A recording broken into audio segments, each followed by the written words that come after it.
గ్రంథపూర్తి 3. ఈ మార్గమునకు సాటిగా ఏ మార్గముగానరాదు ఎల్లప్పుడు, ఇంకే మార్గమునకు బోయిన ఈ మార్గము సాటి లేదు, ఇది నమ్ము కొమ్మి. భయభ్రాంతి నీకిగా లేదు లెమ్మి, యా మార్గముల నన్నే నరసి జూచియు నేడు, యా మార్గముల నన్నే నరసి జూచియు నేడు. ఈ మార్గమే లెస్స విన చెప్పవలెసెను, ఏ మహిమలు లేని వాక్యములే మొదటనే నంటి నోయవి. నే మారక జపించు మూటిని కామితార్థము బొసగునెప్పుడు, ఇదే నమ్ము కొమ్మి. భయభ్రాంతి నీకిగా లేదు లెమ్మి.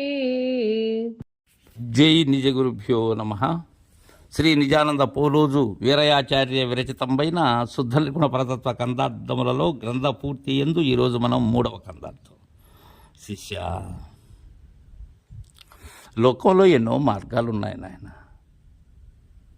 ఎందరో మహనీయులు ఎన్నో మార్గాలు, భిన్నమైనటువంటి మతములు, భిన్నమైనటువంటి సిద్ధాంతములు, భిన్నమైనటువంటి వాదములు ఉన్నాయి. అయితే మద్గురుదేవుల ద్వారా నేను పొందినటువంటి ఈ మార్గం శివరామ దీక్షిత సిద్ధాంతం. ఈ మార్గమునకు సాటిగా ఏ మార్గము గానరాదు ఎల్లప్పుడూ. ఎప్పుడు కూడా, ఏ కాలమందు కూడా ఇది రాజమార్గం, నిజమైన గురు పథం. ఇది దొంగత్రోవ కాదిది. ఇది యథార్థమైనటువంటి బాట. దీనిలో ఎక్కడా వక్రపు చేష్టలు ఉండవు, వికృత చేష్టలు ఉండవు. దీనికి సాటైనటువంటిది ఇంకా వేరే మార్గం ఎక్కడా కానరాదు. నేను పరిశోధించి పరిశీలించి అంటున్నటువంటి మాట ఇది. నేను పొందినటువంటిది నీతో చెప్తున్నాను శిష్య. ఇంకొకటి ఇలారా, ఎల్లప్పుడూ ఇంకే మార్గమునకు పోయినా ఈ మార్గము సాటి లేదు, ఇది నమ్ము కొమ్మి. భయభ్రాంతి నీకిగలేదు లెమ్మి లే శిష్య. వింటున్నటువంటి శ్రోతలైనా ఎలారా, నాది ఒక మనవి. ఏ మార్గానికి పోయినా ఈ మార్గానికి ఏది సాటి రాదయ్యా. ఇది మనం గ్రహించవలసినటువంటిది, నమ్ముకోవలసింది. ఇక్కడ నమ్మకము అనేది ఏదో గుడ్డిగా నమ్మటం కాదు. చూసి పరిశీలించి పరిశోధించి నీవు గ్రహించవలసినటువంటి బోధ ఇది. నీ అంతరంలో ఉన్న గురువుని మేల్కొల్ప చేసి గమనించవలసినటువంటి బోధ ఇది, క్రమం ఇది. భయభ్రాంతి నీకిక లేదు లెమ్మి. భయము భ్రాంతి లేదంటున్నారు. ఏ భ్రాంతి? జననము అనే భ్రాంతి. ఏ భయం? మరణము అనే భయం. ఇవి రెండూ లేదు. జనన మరణ భయభ్రాంతి రహితమైనటువంటి బోధ ఇది. యా మార్గముల నన్ని నరసి జూచియు నేడు, ఈ మార్గమే లెస్స వినజెప్పవలెసెను. నేను ఏదో చెప్పట్లేదు ఊరికే. ఆ మార్గములు తక్కువ, ఇంకొక మార్గం నీచ మార్గాలని ఎలా చెప్తున్నాను? ఇక్కడ ఒక్క విషయాన్ని గమనించాలి మనం. ఏంటంటే, చాలామంది కొన్ని సిద్ధాంతాలు అసలు తెలియదు, వాటి ఎప్పుడు చూసుండ్రు. కానీ దాంట్లో ఏం లేదు, దీంట్లో ఏమి లేదు, అది కాదు ఇది కాదు అని కారు కోతలకు వస్తుంటారు. నీవు అరసి చూశాను ఆ మాట. వాళ్ళు ఏం చెప్పారు, ఆ మతం ఏం చెప్పింది, ఆ సిద్ధాంతం ఏం చెప్పింది, దాన్ని పరిశీలించి పరికించి అది సరైనది కాదు అని చెప్పు. అలా చెప్పినటువంటి వారు శివరామ దీక్షితులు. అంతేగాని అందరూ అంటున్నారు దాంట్లో ఏం లేదు, దీంట్లో ఏమి లేదని పై మాటలు కాదు కావాల్సింది. నువ్వు పరికించి చూశాను, ఇది ఎలా గొప్పది, అది ఎలా తక్కువ అనేటువంటి విషయం బేరీజు ఎలా వేయగలగాలి, నీకు రెండు తెలిసి ఉండాలి. పూర్వాపరాలు విచారించి ఉండాలి నీవు. అలా కాకుండా కాకమ్మ కథలు కుదరదు ఇక్కడ. ఆ మార్గములన్నీ నేను చూశాను నాయన.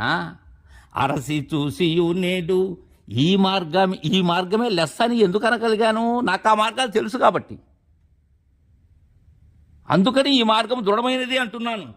వినజెప్పవలసి నీకు దృఢంగా ఎందుకు వినజెప్పవలసి వచ్చిందంటే నేను ఆ మార్గాలని చూశాను, అవి భ్రాంతి మార్గములని తెలుసుకున్నాను. ఏదైతే కారణమైనటువంటి వస్తువు ఉన్నదో దానినే బ్రహ్మమని ప్రతిపాదించాయి మిగిలినటువంటి మార్గములన్నీ, నన్ను నిలబెట్టేందుకు ప్రయత్నించాయి. కానీ దీక్షిత మార్గం అది కాదు. వారు ఏదైతే చైతన్యమని సర్వసాక్షిని బ్రహ్మమని అన్నారో, పరబ్రహ్మమని వేనోళ్ళ చాటారో, అదే జనన మరణ కారకమైనటువంటి వస్తువు, అదే బిందువని నిర్దేశించి చేసినటువంటి సిద్ధాంతం బృహద్వాసిష్టం. కాబట్టి ఇంతగా నీకు చెప్పవలసి వస్తుంది శిష్య. అయలారా గ్రంథ పూర్తి కావిస్తూ అంటూ ఉన్నాను ఈ మాట. ఏ మహిమలు లేని వాక్యములే మొదట నేనంటి నోయవి, నేమరక జపించు మూటిని కామితార్థం బొసగు నెప్పుడు. నీ కామితార్థం ఎప్పుడు నీకు ఇస్తుంది. నీవే కోరికతైతే వచ్చావో అది తీరుతుంది. కాబట్టి ఇదే నమ్ముకో, భయభ్రాంతి నీకిక లేదు లెమ్మి. ఏ మహిమలు లేని వాక్యములు మొదట నేనంటినో. నీవు నా దరికి చేరినప్పుడు, నన్ను ఆశ్రయించినప్పుడు,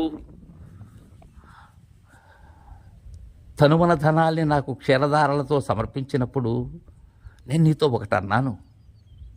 మరలా గుర్తు చేస్తున్నాను శిష్య. ఏమన్నాను? స్థిరమైనదొకటి వినుమా పరిపూర్ణము, దానిలో నబద్ధపు ఎరుక నెరిగించి ఎరుక భ్రాంతిని సరగున విడిపింతు వెనుక. సరేనాయి మాట సత్యము దీని సరిది లేదెజట అన్నాను నిన్ను. నీతో అన్నాను ఈ మాట. స్థిరమైనది ఏమని చెప్పాను? పరిపూర్ణమని చెప్పాను. అబద్ధమైనటువంటి అబద్ధపు గుర్తేదని చెప్పాను, ఎరుకని చెప్పాను. దాన్ని ఎరిగించి ఎరుక భ్రాంతిని పంచదశి దృష్టాంతంతో లేనిదిగా దృఢం చేస్తాను అని చెప్పాను. ఇదే చెప్పాను నేను నిన్ను మొదట కనుగొని. ఇదే అంటారు కృష్ణప్రభువుల వారు కూడా, నే మొదట నిన్ను కనుగొని ఏ ముక్కలు నీదు చెవులు ఇమిడిస్తును అని.